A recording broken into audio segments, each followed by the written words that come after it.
You are just a contract, Mariel. Don't expect a fairy tale because I don't have a heart to give you. Si Daniel Lacson ay kilala bilang The Ice King, isang bilyonaryong CEO na walang sinasanto sa mundo ng negosyo, malamig, ruthless at pusong bato. Para sa kanya, ang kasal nila kay Mariel de la Roca ay isa lamang transaksyon, isang paraan upang makuhang kapangyarihang matagal na nang inaasam. Ngunit para kay Mariel, ang kasal na iyon ay isang kulungan ng luha.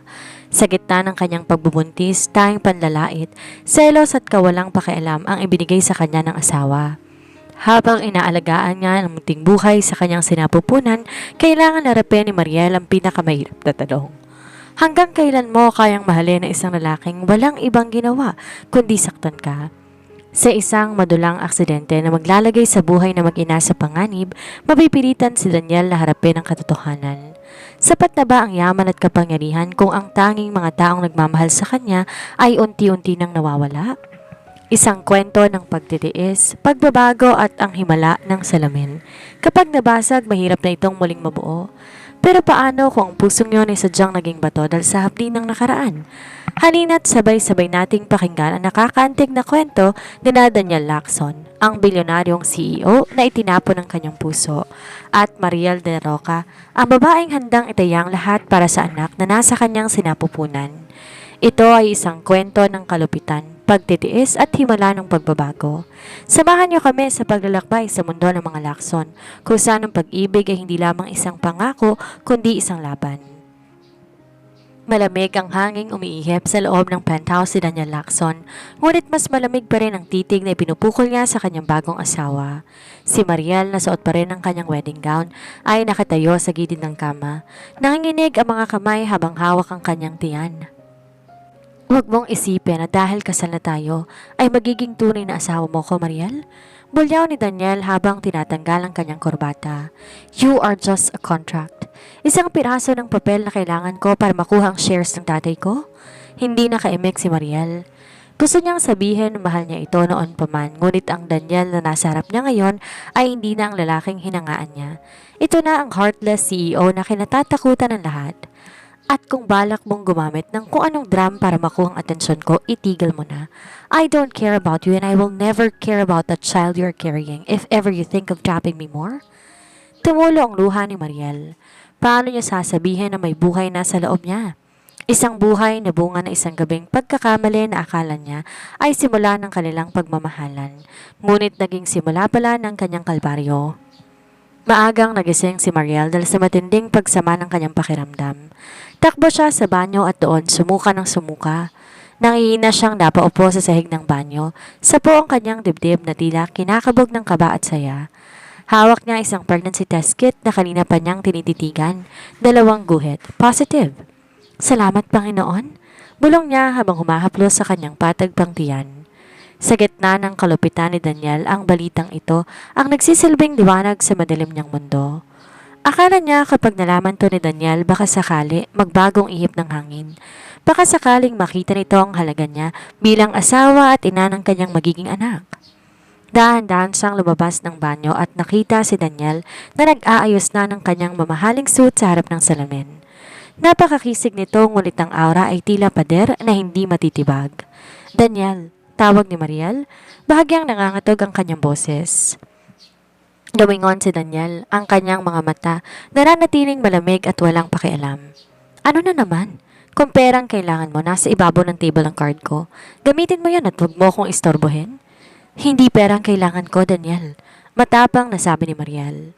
Lumapit siya at iniabot ang maliit na kahon na naglalaman ng test kit. Buntis ako. Magkakaroon na tayo ng anak? Sandaling natigilan si Daniel. Tumingin siya sa kahon, pagkatapos muling binalik ang tingin kay Mariel. Walang ngiti, walang yakap. Sa halip, isang mapait na tawa ang kumawala sa kanyang mga labi. At sa tingin mo ba matutuwa ako? Malamig ang boses ni Daniel. Bawat salita ay tila patalim na sumasaksak sa puso ni Mariel. I told you before, Mariel, this marriage is just a transaction. Having a child is just another complication I don't need right now. Anak mo to, Daniel. Paano mo nasasabing complication lang ang sarili mong dugo at laman? Sigaw ni Mariel, hindi na mabigilan pa ang pag-agos ng luha. Lumapit si Daniel ng mabilis at hinawakan si Mariel sa magkabilang balikat. Hindi ito masakit, ngunit ang higpit ng hawak niya ay nagpapakita ng puot. Huwag mong gamitin ang batang yan para itali ako sa'yo. Siguraduhin mo lang na hindi mo ako gagambalain sa trabaho ko dahil lang sa pagbubuntis mo at isa pa. Binitawan niya si Mariel ng marahas. Huwag kang mag-e-expect ng special treatment mula sa akin. Kung gusto mong ituloy yan, ikaw ang bahala, pero huwag kang hihingi ng kalinga sa akin. Tuluyan nang lumabas si Daniel ng silid. Iniwan si Mariel na humahagulgol sa gilid ng kanilang kama. Habang hinahaplos ang kanyang tiyan, nangako si Mariel sa sarili. Huwag kang mag-alala, anak. Kahit heartless ang daddy mo, nandito si mommy. Aalagaan kita kahit ako lang mag-isa.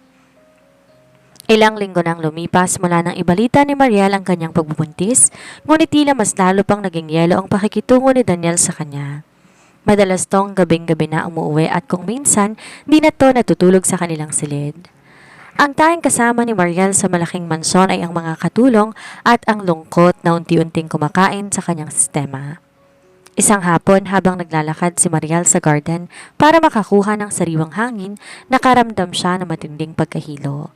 Muntik na siyang mabuwal kung di siya mabilis na nasalo na isang matipunong bisig. Mariel, ayos ka lang ba? Tanong ng pamilyar na boses, si Marco, ang matagal ng kaibigan ni Mariel at pinsan din ni Daniel. Si Marco ay laging nandyan para sa kanya, kabaliktaran ng asawa niyang tila walang puso. Marco, salamat. Medyo nahilo lang ako. Mahinang sagot ni Mariel habang nakahawak sa braso ng lalaki. Dapat nagpapahinga ka. Nabalitaan ko ang kalagayan mo. Bakit hinahayaan ka ni Daniel na mag-isa rito? May halong inis ang boses ni Marco habang inaalalayan si Mariel papaupo sa bench. Kumuha siya ng panyo, pinunasan ng pawis sa noo ng babae. Kung di kanya kayang alagaan, sana hinayaan ka na lang niya sa mga taong tunay na nagpapahalaga sa'yo. Sa hindi kalayuan, kararating lamang ng sasakyan ni Daniel. Mula sa bintana ng kanyang kotse, kitang-kita niyang eksena. Ang paghaplos ni Marco sa mukha ni Mariel at ang tila komportableng pagdikit ng kanilang mga balikat. Biglang nakaramdam ng kulo sa dugo si Daniel. Isang emosyon na hindi niya maipaliwanag. Isang matinding selos na pilit niyang tinatanggi sa sarili. Mabilis siyang bumaba ng sasakyan at malalaki ang hakbang na lumapit sa dalawa. Anong ginagawa niyo rito? Bulyaw ni Daniel. Ang kanyang boses ay parang kulog na bumasag sa katahimikan ng garden. Nagulat si Mariel at agad na lumayo kay Marco. Daniel, dumating ka na pala. I ask a question, Marco. Bakit mo hinahawakan ang asawa ko? Baling ni Daniel sa pinsan. Ang kanyang mga kamao ay nakakuyom na sa gilid. Hinimatay siya, Daniel. Muntik na siyang bumagsak sa semento habang daladala ang anak mo. Sagot ni Marco, hindi nagpapa-under sa otoridad ng CEO. Nasaan ka ba nung kailangan ka niya? Masyado kang abala sa kumpanya mo. Nakakalimutan mong may pamilya ka rito. Isang mapait na ngisi ang gumuhit sa labi ni Daniel. Pamilya? O baka naman ginagamit niyo lang ang pagbubuntis na yan para magkalapit kayong dalawa. Alam ko ang laro ninyo, Mariel. Huwag mo kong gawing tanga sa loob ng sarili kong bahay. Daniel, sapat na. Sigaw ni Mariel, ang mga matay punong-puno ng luha. Wala kaming ginagawang masama. Si Marco lang ang nagtanong kung kumusta ako habang ikaw na asawa ko, hindi man lang matanong kung kumain na ba ako o ang anak natin. Get out, Marco.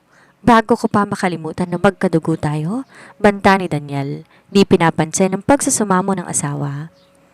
Nang makaalis si Marco, hinarap ni Daniel si Mariel. Hinawakan niya ang panga nito, di naman para saktan kundi para pilitin tong tumingin sa kanya.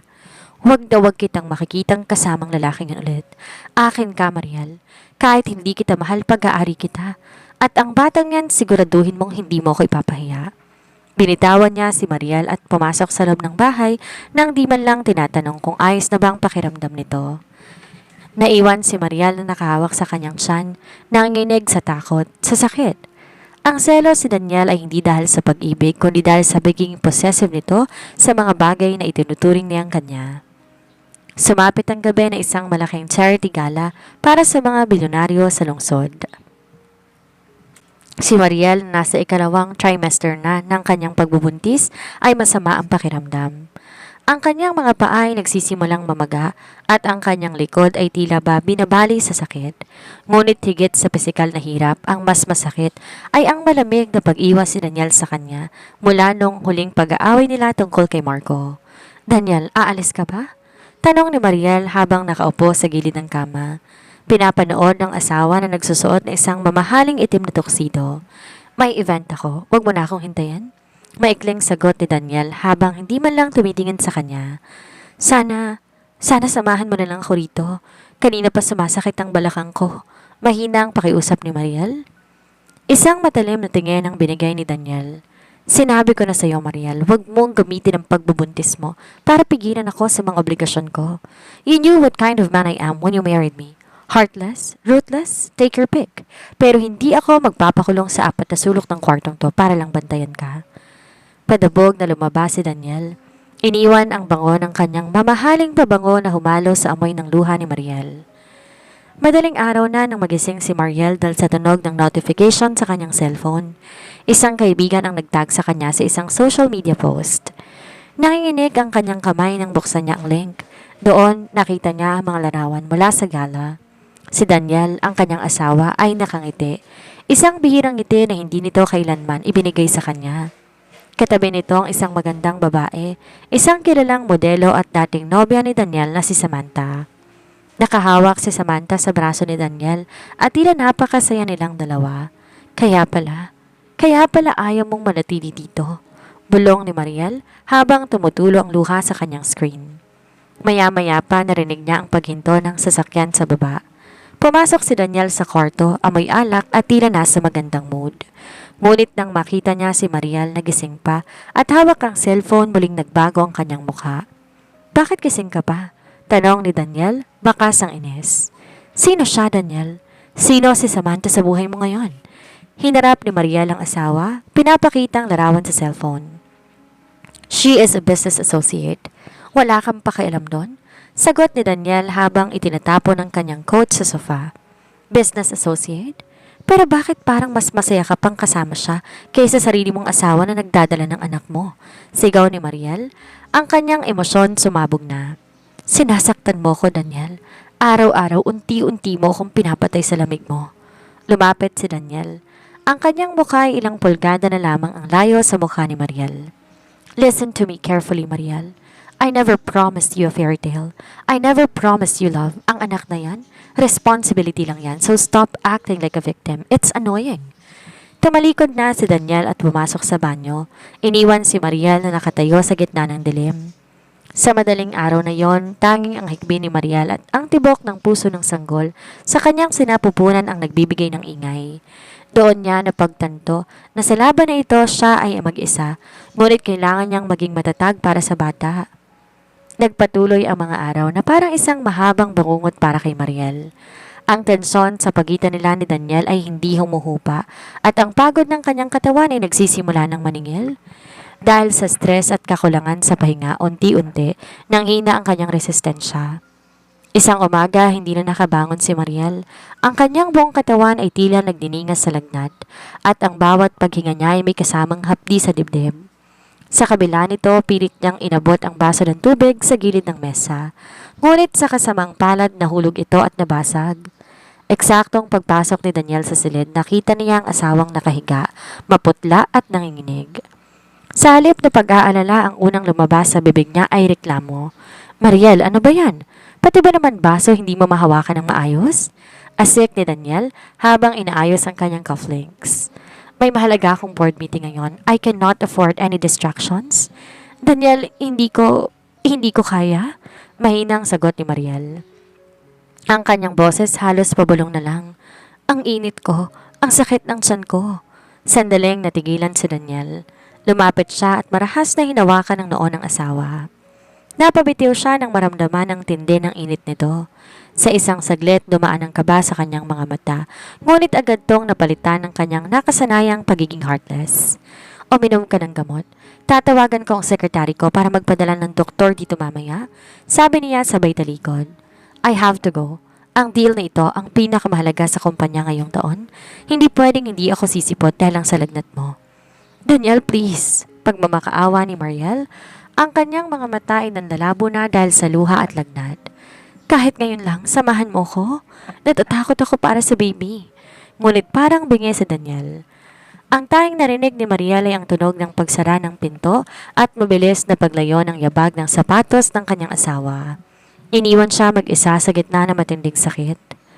Lumipas sa mga oras, ang doktor na sinabi ni Daniel hindi dumating kaagad. Sa gitna ng kanyang pagdideliryo, ang tanging nasasabi ni Mariel ay ang pangalan ni Daniel. Ngunit ang bilyonaryong CEO ay abala sa pakikipagkamay sa mga investors. Nakangiti habang selyado ang milyon-milyong kontrata, habang ang kanyang asawa ay nakikipaglaban para sa buhay nito at ng kanilang anak. Nang mag-aalauna na ng hapon, hindi na kinaya ni Mariel. Gamit ang huling lakas, tinawagan niya ang kanyang driver upang magpahatid sa ospital. Sa loob ng sasakyan habang hawak ang kanyang tiyan, bumulong siya sa sanggol.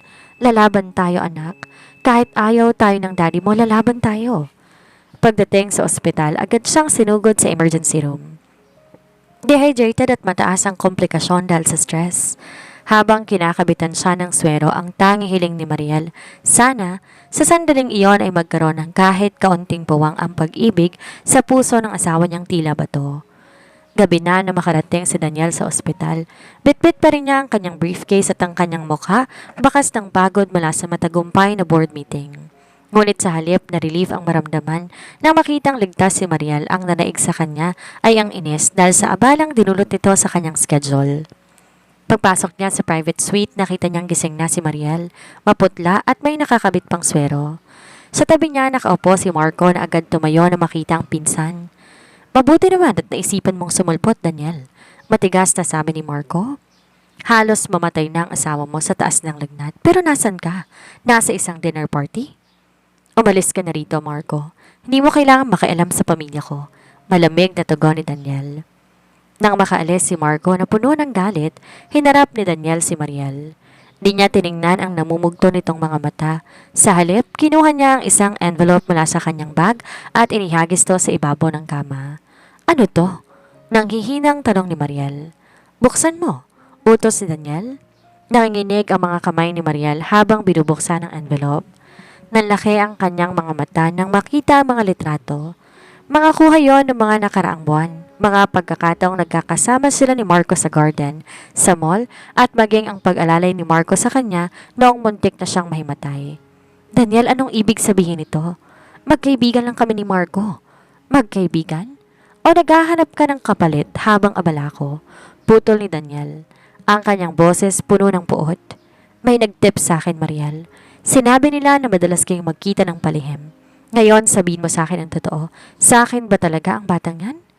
Parang gumuho ang mundo ni Mariel. Ang sakit ng lagnat ay walang-wala sa sakit ng paratang na binitaw ng kanyang asawa. Pati ba naman ang pagkatao ko, pagdududahan mo? Daniel, alam mo sa puso mo na ikaw lang ang lalaki sa buhay ko. Paano mo nagagawang pagbintangan ako ng ganito habang nakahiga ako rito sa ospital?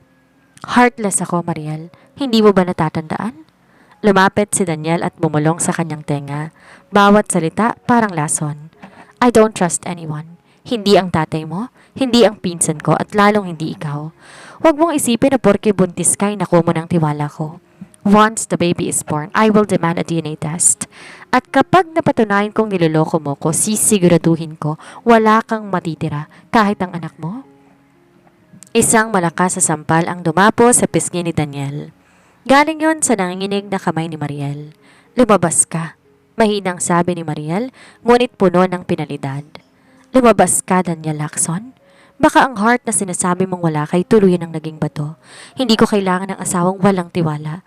At hindi ko kailangan ng asawang itatakwil ang sarili niyang anak bago pa man ito isilang. Natigilan si Daniel. Hinawakan niya ang kanyang pisnging namumula. Sa loob na mahabang panahon, ito ang unang beses na may lumaban sa kanya ng ganun katindi. Hindi siya nagsalita. Tumalikod siya at lumabas ng kwarto, ngunit sa unang pagkakataon, may naramdamang kurot sa kanyang dibdib na pilit niyang binaliwala. Lumipas ang ilang araw, mula na maganap ang mainit na pagtatalo ni na Daniel at Mariel sa ospital. Pinili ni Mariel ang manahimik. Bumalik siya sa mansyon, ngunit hindi na siya ang dating Mariel na nagsusumamo para sa atensyon ng asawa. Ngayon, bawat kilos niya, puno ng determinasyon para sa kaligtasan ng kanyang anak. Isang gabi, habang nakaupo si Mariel sa may bintana at pinagmamasdan ng ulan, bigla siyang natigilan. May naramdaman siyang kakaiba sa loob ng kanyang sinapupunan, isang mahinang pintig, parang pakpak ng paru-paro na kumakapak. Nalaki ang kanyang mga mata at napahawak siya sa kanyang tiyan. Maya-maya pa isang malakas na pitik ang naramdaman niya. Anak? Bulong niya habang tumutulo ang luha ng katawaan. Sumisipa ka na. Ito ang unang sipa ng kanyang sanggol.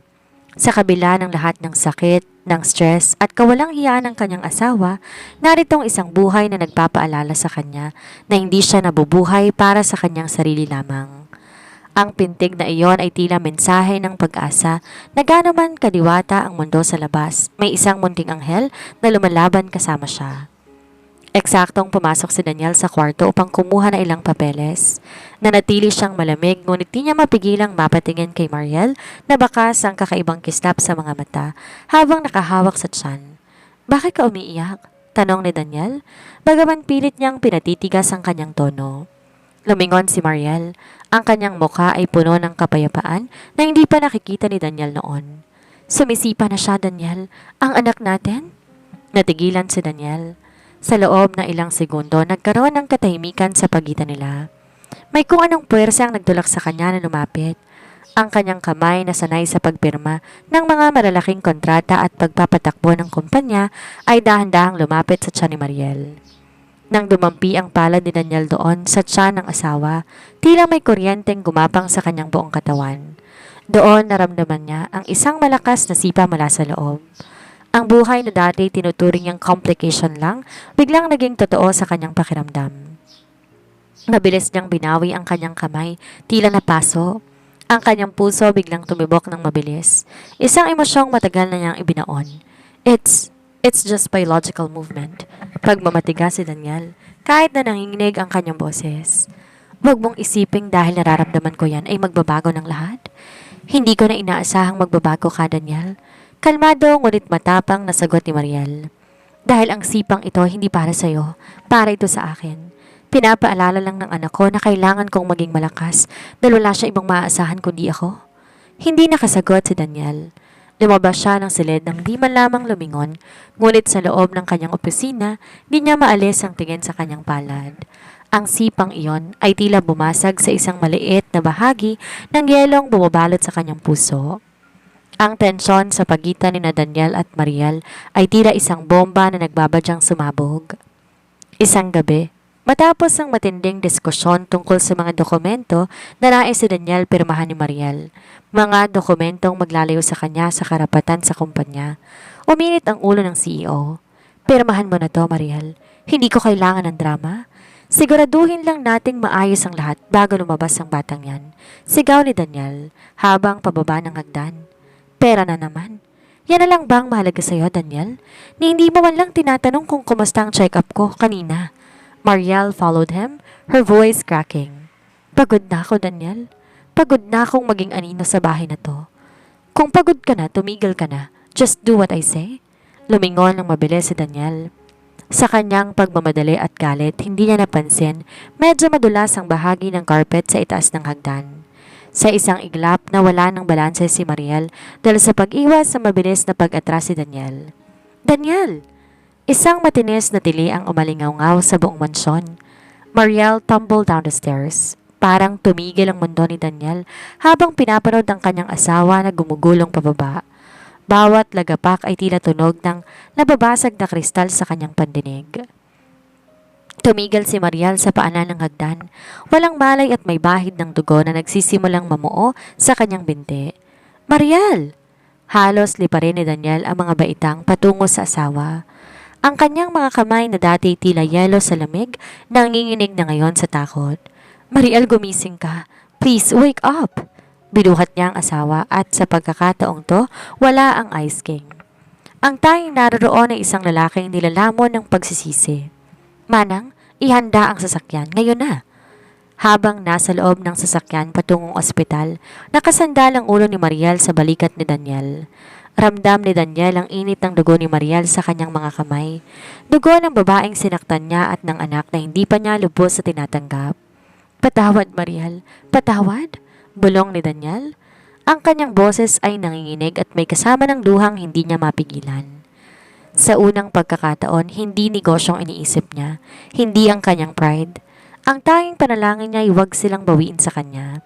Doon niya napagtanto, Ang takot niyang magmahal ang nagtulak sa kanya na maging halimaw.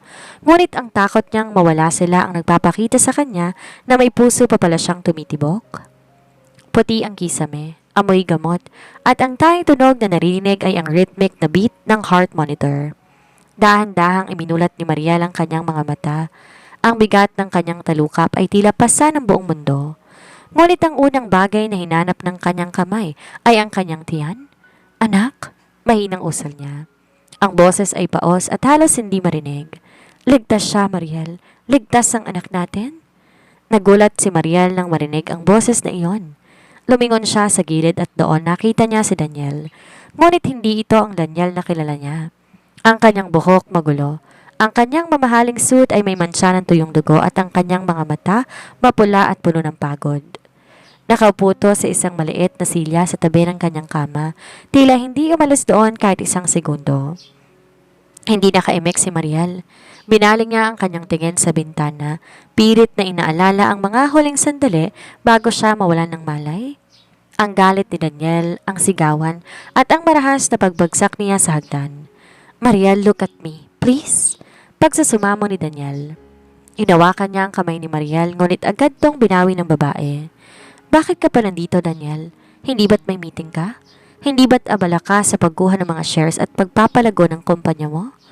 Bawat salita ni Mariel punong-puno ng pait. Sapat na sigurong nakita mo, ligtas ang bata, kaya po pwede ka nang bumalik sa mundo mo. I stayed because I was terrified. Pag-amin ni Daniel, ang kanyang boses ay gumaralgal. Nung nakita kitang duguan sa paanan ng hagdan, akala ko huli na ang lahat. Akala ko na wala na kayong dalawa sa akin. Isang mapait na tawa ang kumawala kay Mariel. Natakot ka? Natakot kang mawala ang tagapagmana mo? O natakot kang mawala ang kontrol mo sa akin? Matakot akong mawala ang kaisa-isang babae na nagtiis sa isang halimaw na katulad ko. Diretso ang tingin ni Daniel sa kanyang mga mata. Mariel, alam ko, napakasama ko. Alam kong hindi sapat ang patawad para sa lahat ng sakit na dinulot ko sa'yo habang dinadala mong anak ko, pero nangako ko sa sarili ko habang nasa labas ako ng ER. Kung bibigyan pa ako ng pagkakataon, hindi ko nahahayaang may pumatak pang luha sa mga mata mo. Tumingin si Mariel kay Daniel. Sa unang pagkakataon, nakita niya ang luhang dahan-dahang pumatak mula sa mga mata ng Ice King. Ang pader na binuo nito sa loob ng maraming taon ay tila gumuho na. Huwag kang mangako, Daniel. Ang mga pangako ay napapako, lalo na kung galing sa taong walang puso. Sabi ni Mariel, ngunit sa loob-loob niya, naramdaman niya ang bahagyang paglambot ng kanyang galit. Ipakita mo sa akin. Ipakita mo na karapat-dapat kang tawaging ama ng anak ko. Tumango si Daniel at tinalikan ang kamay ni Mariel. Gagawin ko. Kahit gaano katagal, hihintayin kong araw na mapatawad mo ko. Mula na makalabas si Mariel sa ospital, nagbagong ihip ng hangin sa loob ng mansyon. Ang dating malamig at nakabibinging katahimikan, napalitan ng mga kilos si Daniel na hindi kailanman inakala ni Mariel na magagawa nito. Hindi na gabing-gabi umuwi si Daniel. Sa katunayan, nagpagawa siya ng isang pansamantalang opisina sa loob ng bahay upang doon na lamang magtrabaho. Sa bawat pagkakataon, siya mismong nag-aabot ng gatas ni Mariel, nagpapaalala ng kanyang mga bitamina at tinitiyak na komportable ang asawa sa kanyang pagpapahinga. Daniel, kaya ko naman ang sarili ko. May mga katulong naman tayo. Sabi ni Mariel isang hapon habang dahan-dahang naglalakad sa hardin. Ang hardin kung saan siya pinagbintangan ni Daniel noon. Gusto kong ako ang gumawa. Maikling sagot ni Daniel habang inaalalayan siya sa siko. Gusto kong bumawi sa bawat segundong binaliwala kita. Huminto si Mariel at tinarap ang asawa. Bakit, Daniel? Dahil ba ito sa utos ng konsensya mo pagkatapos ng aksidente? O dahil kailangan mong siguraduhin na malusog ang maging tagapagmana ng Lacson Group? Tumitig si Daniel sa kanya.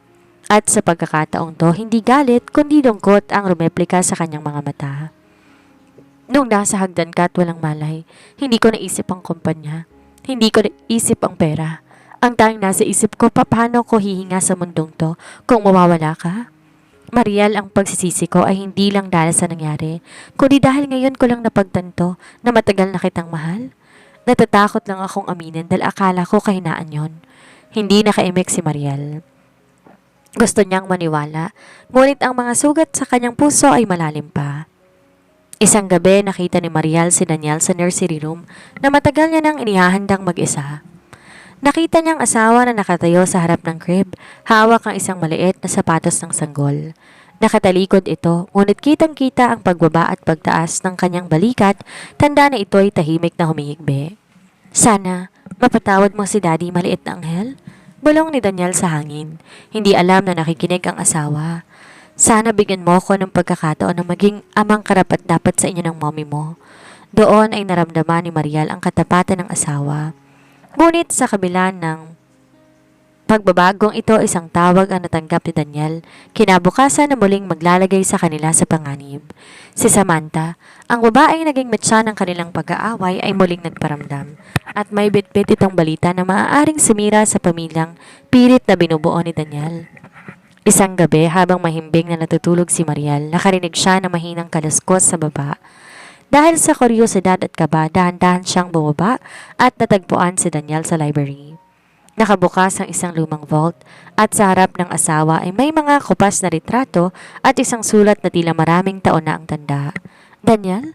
Tawag ni Marial. Nagulat si Daniel at agad itinago ang hawak, ngunit huli na. Nakita ni Marial ang sakit na rumeplika sa mukha nito bago pa man to makapagsuot ng kanyang Ice King na maskara. Bakit hindi ka pa natutulog? Bawal sa iyong nagpupuyat? Iwas si Daniel, pilit na ibinabalik ang malamig na tono. Sinong nasa larawan, Daniel, at bakit tila takot na takot kang makita ko yan? Marial walked closer, holding her swollen body for support. Buntong hininga ang pinakawala ni Daniel. Hinila niya si Marial paupo sa sofa at doon, sa gitna ng dilim ng gabi ay binuhos niya ang lihim na matagal na niyang ibinaon. Ang akala ng lahat naging heartless ako dahil sa ambisyon. Pero ang totoo, Marial, natatakot lang akong maulit ang nangyari sa nanay ko, simula niya. Ang nanay ko, pinalaya siya ng tatay ko nang malaman nilang buntis siya sa akin.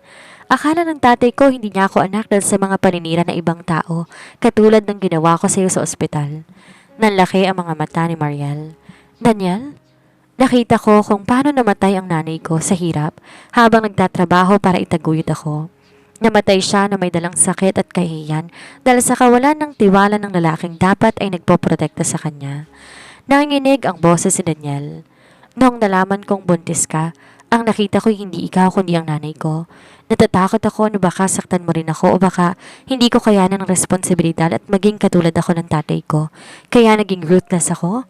Akala ko kapag wala akong pakialam hindi ako masasaktan. Biglang bumukas ang pinto ng library at pumasok ang maid. Bitbit ang isang tablet. Sir, may tumatawag po, si Miss Samantha. Sabi niya kung hindi niyo raw siya kakausapin, pupunta siya dito para sabihin kay Ma'am Marial ang tungkol sa investments niyo noon. Tumingin si Daniel kay Marial, puno ng takot. Marial, huwag kang maniniwala sa kanya. Si Samantha, siya ang ginamit ng tatay ko noon para sirain kami ng nanay ko at ngayon, ginagawa niya pa rin sa atin. Nagtapat si Daniel na ang mga larawang ipinakita sa kanya noon tungkol kay Marco ay dahil kay Samantha. Gusto siyang sirain ni Samantha dahil sa galit nito nang tanggihan niya ang kasal na iniaalok ng pamilya nito. Ginamit niyang trauma ko para pagdudahan ka. Pag-amin ni Daniel. Patawarin mo ako, Marial. Naging bulag ako dahil sa nakaraan. Hindi pa man sumisikat ang araw nang mabulabog ang katahimikan ng mansyon ng isang malakas na busina at matinis na boses na isang babaeng pilit na pumapasok sa gate. Si Samantha. Daniel, lumabas ka rito. Don't you dare ignore my calls? Sigaw ni Samantha habang inihaharang ng mga security guard. Buwaba si Daniel, ang kanyang mukha, parang madilim na langit bago ang bagyo. Kasunod niya si Marial, nakahawak sa kanyang likuran. Pilit pinatatatag ang sarili sa kabila ng kaba. Umalis ka na rito, Samantha. Wala na tayong dapat pag-usapan. Malamig na sabi ni Daniel habang inaalalayan si Marial sa likuran niya, tila isang protektadong pader. Wala? Really, Daniel? Tumawa ng mapait si Samantha habang iwinawagayway ang isang brown envelope. Dinala ko ang ebidensya ng contract niya ni Marial. Ang dokumento nagsasabing gagamitin mo lang siya para makuha ang shares ng tatay niya. Gusto ko ring malaman ni Marial na bago kayo ikasal, ikaw ang nag-utos na imbestigahan ang bawat kilos niya dahil hindi ka nagtitiwala sa kanya. Tumingin si Samantha kay Marial na may mapang-uyam ng ngiti. Poor Marial. Akala mo ba nagbago na siya? He is a Lacson. Ruthless. Heartless. Ginamit ka lang niya? Nararamdaman ni Daniel ang pagninig ng kamay ni Mariel na nakahawak sa kanyang braso. Hinarap niya si Samantha, ang mga mata nagdininga sa determinasyon. Totoo ang sinabi mo, Samantha. Naging halimaw ako. Ginamit ko ang kontrata. Ginamit ko ang takot ko para itulak ang kaisa-isang babaeng nagmahal sa akin ng totoo. Pag-amin ni Daniel sa harap ng lahat. Pero yon ang lumang Daniel. Ang Daniel na nasa harap mo ngayon ay handang isuko lahat ng shares, ang kumpanya at maging ang pangalan ko. Wag lang mawala si Mariel at ang anak ko. Lumingon si Daniel kay Mariel. Lumuhod siya sa harap ng asawa sa gitna ng kanilang sala. Mariel, ito ang huling pagkakataon. Nahihilingin ko ang tiwala mo. Kung gusto mong umalis pagkatapos mong marinig ang lahat, hindi kita pipigilan. Ibibigay ko sa iyo lahat ng yaman ko para maging maayos ang buhay ninyo ni baby. Pero kung bibigyan mo pa ako ng isa pang pagkakataon, ipapangako ko sa iyo, hindi ko nabibitawan ang kamay mo. Natigilan si Samantha. Di niya inakala ng isang Daniel Lacson ay luluhod para sa isang babae. Samantala, si Mariel ay huminga ng malalim. Tumingin siya kay Samantha pagkatapos ay binaling ang tingin sa asawang nakaluhod. Umalis ka na, Samantha, mahinang sabi ni Mariel. Alam ko lahat ng kasalanan ni Daniel pero ang pagkakaiba namin sa'yo, kami ay natutong magpatawad at magbago. Ikaw, nanatili kang nakakulong sa galit mo? Pinaalis ng mga guard si Samantha na nanggagalaiti sa galit. Nang sila na lang ang natira, hinawakan ni Mariel ang mukha ni Daniel at pinatayo ito. Huling pagkakataon na ito, Daniel, huwag mo nang sasayangin. Ngunit sa gitna ng kanilang madamdaming pag-uusap, biglang napaungol sa sakit si Mariel. Daniel, ang tiyan ko parang puputok na. Mabilis binuhat ni Daniel si Mariel patungo sa sasakyan. Bawat daing ng asawa ay parang isang kutsilyo na humahati sa kanyang puso. Hinga ng malalim, Mariel, malapit na tayo. Nanginginig ang boses si Daniel habang pinapatakbo ang sasakyan sa bilis na hindi niya pa nagawa noon. Pagdating sa ospital, agad sinalubong sila ng mga nurse at isinakay si Mariel sa stretcher. Sir, hanggang dito na lang po kayo? Pigil na isang nurse kay Daniel sa tapat ng delivery room. Hindi, asawa ko siya. Kailangan niya ako? Sigaw ni Daniel. Ang kanyang pagiging commanding CEO ay lumalabas dahil sa matinding panig. Daniel, please, ang anak natin? Huling sulyap ni Mariel bago tuluyang sumara ang pinto. Lumipas sa mga oras, para kay Daniel ang bawat minuto ay tila isang taon. Hindi siya makaupo, pabalik-balik siya sa tapat ng pinto, nakakuyom ang mga palad, at paulit-ulit bumubulong ng mga panalangin na matagal na niyang hindi nagagawa. Ang bilyonaryong akala mo'y kayang bilhin ng mundo ay nakatango ngayon sa koridor, nanghihina't walang kapangyarihan laban sa tadhana. Biglang lumabas ang doktor, ang mukha ay hindi mababakas ng magandang balita. Mr. Lacson, may komplikasyon. Masyadong mataas ang blood pressure ni Mariel dahil sa matinding stress at ang bata ay nahihirapang lumabas. We need to perform an emergency C-section pero kailangan namin malaman kung sakaling lumala ang sitwasyon, sinong uunahin namin. Parang tumigil ang pag-ikot ng mundo ni Daniel. Ang tanong na iyon ang pinakamalupit na narinig niya sa buong buhay niya. Iligtas niyo silang dalawa.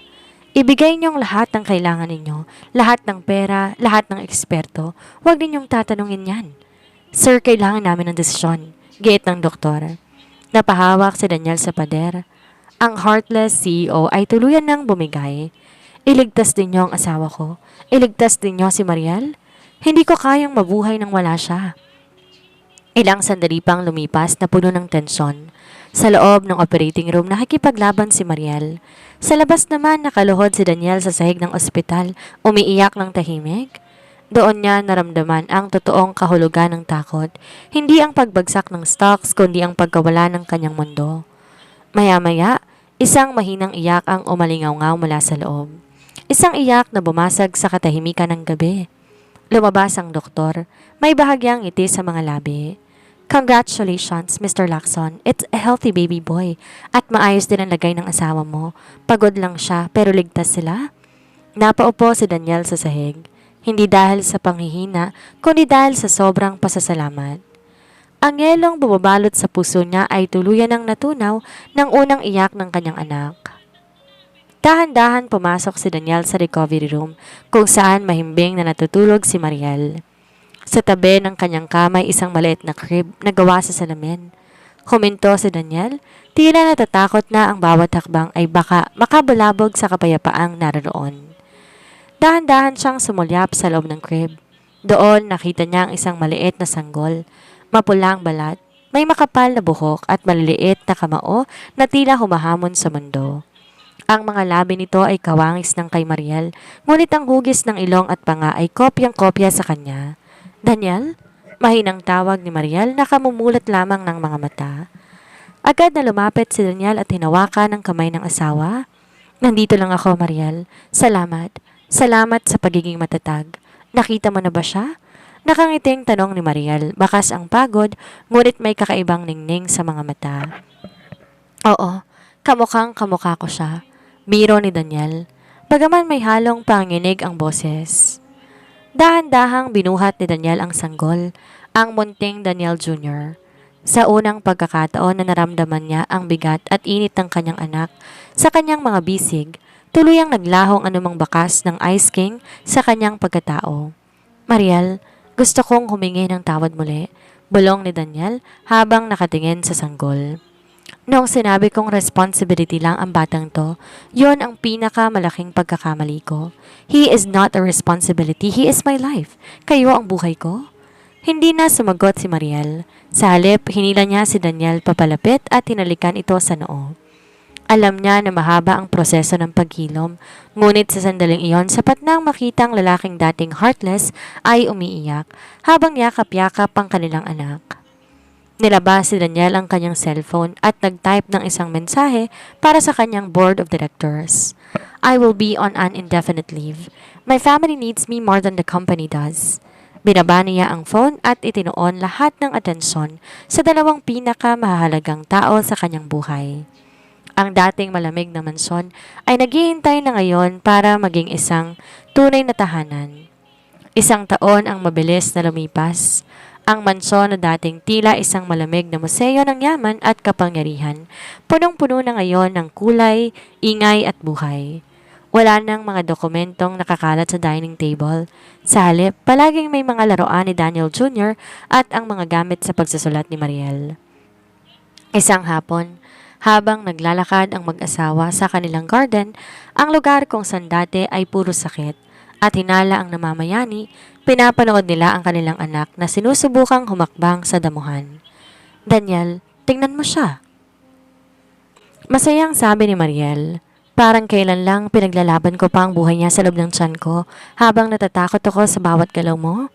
Napatigil si Daniel at niyakap si Mariel mula sa likuran. Pinatong niya ang kanyang baba sa balikat ng asawa. Patawad kung pinatagal ko ang pagdating natin sa puntong to, Mariel. Masyado akong nabulag ng takot na maging katulad ng tatay ko na hindi ko napansin nagiging mas masama pa pala ako sa kanya. Humarap si Mariel sa kanya, ang mga mata puno ng pag-ibig. Ang mahalaga, pinili mong magbago. Pinili mo na buksan ang puso mo. Ngumiti si Daniel, isang tunay at tapat na ngiti. Hindi na siya ang heartless CEO na kinatatakutan sa boardroom. Ngayon, kilala na siya bilang isang mapagmahal na asawa at isang ama na hindi kailanman nagpapalya sa bawat milestone ng kanyang anak. Ibinenta na rin niya ang malaking bahagi ng kanyang shares upang makapagpatayo ng isang foundation na tumutulong sa mga single mothers at mga batang biktima ng pang-aabuso bilang pagkilala sa sakripisyo ng kanyang sariling ina. Nang mapagod ang maliit na si Daniel Jr. sa paglalaro, agad siyang binuhat ng kanyang ama. Dadalhin natin ang anak natin sa isang lugar na walang takot, Mariel. Isang tahanan kung saan ang tanging batas ay pagmamahal. Habang papalubog ang araw, naglakad ang pamilya Lacson papasok sa kanilang tahanan. Ang pag-ibig na dati ipinagkait, ngayon ay malayang dumadaloy. Isang patunay na kahit ang pinakamatigas na puso, kayang palambutin ng wagas na pasensya at ang himala ng isang bagong buhay. Ang kwento ni Daniel at Mariel ay isang paalala na hindi lahat ng sugat ay nakikita at hindi lahat ng puso ay sadyang bato. Minsan ang kalupitan ay balat kayo ng isang taong takot na maling masaktan. Ngunit pinapakita rin ito na ang tunay na katatagan ng isang babae ay hindi ang pagtitiis sa pang-aapi, kundi ang pagkakaroon ng lakas na protektahan ng kanyang dangal hanggang sa magising ang konsensya ng taong nakapaligid sa kanya. Ang pag-ibig ay hindi isang kontrata na pinipirmahan. Ito ay isang desisyon na ginagawa araw-araw. Ang desisyon na magtiwala, magpatawad at higit sa lahat ang manatili sa tabi ng isa't isa kahit sa gitna ng pinakamalakas na unos. 5 taon ang lumipas. Sa malawak na balkonahe ng kanilang rest house sa Tagaytay, nakatayo si Daniel habang pinagmamasdan ang payapang lawa ng Taal. Wala nang bakas ng pagiging ruthless at malamig na CEO. Ang kanyang ekspresyon ngayon ay malumanay. Bakas ang kapayapaan na tanging isang taong nahanap na ang kanyang tunay na tahanan na makapagpapakita. Naramdaman niya ang dahan-dahang pagpulupot ng mga braso ni Mariel sa kanyang bewang. Ang lalim na naman ang iniisip mo, bulong ng asawa. Humarap si Daniel at hinubog ang mukha ni Mariel sa kanyang mga palad. Iniisip ko lang kung gaano ko kapalad. Noong una, akala ko ang tagumpay nasa dami ng zero sa bank account ko, pero mali ako. Tumingin siya sa loob ng bahay, kung saan mahimbing na natutulog ang 6 na taong gulang na si Daniel Jr. at ang bunso nila na si Liana, na 2 taon pa lamang. Ang tagumpay ay iyong nakakatulog ka sa gabi nang alam mong ligtas at mahal ka ng mga taong mahal mo, dugtong ni Daniel. Kinuha ni Daniel ang kamay ni Mariel at tinalikan ang tila hindi kumukupas na wedding ring nito. Mariel, salamat sa hindi pagsuko sa akin.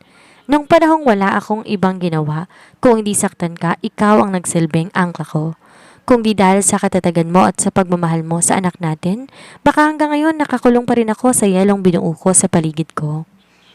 Kung hindi dahil sa katatagan mo, ngumiti si Mariel. Ang kanyang mga mata ay nagniningning sa ilalim ng liwanag ng buwan. Ang pag-ibig ay hindi lang para sa mga masasayang sandali. Daniel, mas sinusubok ito sa gitna ng hirap. Patunayan mo na karapat dapat kang bigyan ng pagkakataon. Sa gabing yon, sa ilalim ng mga bituin, muling nangako si Daniel hindi bilang isang bilyonaryo, kundi bilang isang asawa at ama. Isang pangako na hinding-hindi na muling magiging heartless ang tahanang kanilang binuo. Dahil sa bawat tibok ng kanyang puso, pangalan na ni Mariel at ng kanilang mga anak ang tanging naririnig. 5 taon bago ang lahat ng kasunduan, bago ang malamig na pakikitungo at bago ang mga luha, may isang gabi na di kailanman nalaman ni Mariel na naging mitsa ng lahat sa puso ni Daniel. Sa isang masikip at maingay na charity ball, nakatayo si Daniel sa isang madilim na sulok. Hawak ang isang baso ng scotch. Ang kanyang mga mata ay matalim na nagmamasid sa mga taong plastik na nakapaligid sa kanya. Noon siya ang Ice King na nagsisimula pa lamang magtayo ng kanyang imperyo. Wala siyang tiwala sa kahit na sino, ngunit nahinto ang kanyang pag-iisip nang makitang isang babaeng nakaputing gown sa gitna ng dance floor. Hindi to sumasayaw, sa halip abala to sa pag-aayos ng sapatos na isang matandang janitress na tila natisod. Yon si Mariel. "Huwag po kayo mag-alala, Nay. Ako na pong bahala dito." Narinig ni Daniel ang malumanay na boses ni Mariel. Nakita niya kung paano ngumiti ang babae. Isang ngiti na hindi pilit, isang ngiti na puno ng busilak na puso. Sa sandaling yon, nakaramdam ng kaba si Daniel, isang kaba na hindi niya naramdaman sa anumang business deal. Sino siya? Tanong niya sa sarili. Bakit tilang liwanag niya sa gitna ng kadilimang ito? Sinundan niya ng tingin si Mariel hanggang sa lumabas ito sa garden. Gusto niya tong lapitan. Gusto niyang malaman kung totoo bang nakita niya o isa lamang tong palabas para sa mga kamera. Ngunit bago siya makahakbang, narinig niya ang boses ng kanyang tatay sa kanyang earpiece. Nagpapaalala sa kanya ng kanyang misyon. Don't get distracted, Daniel. People are tools. Use them or be used. Doon nagsimula ang lahat. Doon na itanim ang binhi ng takot sa puso ni Daniel. Matakot siya kay Mariel dahil ito lang ang tanging tao na nagparamdam sa kanya na baka may puso pa siya. Kaya nang dumating ang pagkakataon, ipakasal siya rito, ginamit niya ang kanyang heartless na persona bilang proteksyon. Sinaktan niya si Mariel dahil natatakot siyang mahulog ng husto rito. Balik sa kasalukuyan. Daniel, bakit ka nakatitig sa akin? Tanong ni Mariel habang nag-aayos sila ng mga gamit para sa kanilang anniversary dinner. Ngumiti si Daniel at niyakap si Mariel ng mahigpit. Wala. Naalala ko lang ang unang beses na nakita kita sa charity ball noong tinulungan mo ang janitress. Nanlaki ang mga mata ni Mariel. Nakita mo ako noon? Akala ko nung gabi lang ng proposal tayo unang nagkita ng matagal. I was watching you from the shadows, Mariel, bulong ni Daniel. Doon pa lang alam ko nang ikaw ang sisira sa pader na binuo ko. Natakot nang ako noon pero ngayon, masaya akong natalo mo ko. Hinalika ni Daniel ang noo ng asawa. Ang special chapter na ito ng kanilang buhay ay di nakasulat sa anumang kontrata. Nakasulat to sa bawat tibok ng kanilang puso na ngayon ay iisa na ang kumpas. Narito ang pinakaubod ng aral at mensaheng iniwan ng kwento ni Daniel Lacson at Mariel de la Roca. Ang mga puntong ito ay nagsisilbing gabay at inspirasyon para sa atin. Ang katatagan ng isang ina, the strength of a mother. Pinakita ni Mariel na ang tunay na lakas ay hindi nakukuha sa pananakit sa kapwa, kundi sa pagtitiis at pagprotekta sa mga mahal sa buhay. Sa gitna ng heartless na pagtrato ni Daniel, hindi siya sumuko. Hindi dahil sa martir siya, kundi dahil may buhay siyang pinangangalagaan. Ang pag-ibig ng isang ina ay ang pinakamabisang kalasag laban sa anumang kalupitan. Ang maskara ng kalupitan, the mask of pain. Ang pagiging ruthless si Daniel ay hindi nagmula sa kasamaan, kundi sa trauma ng nakaraan.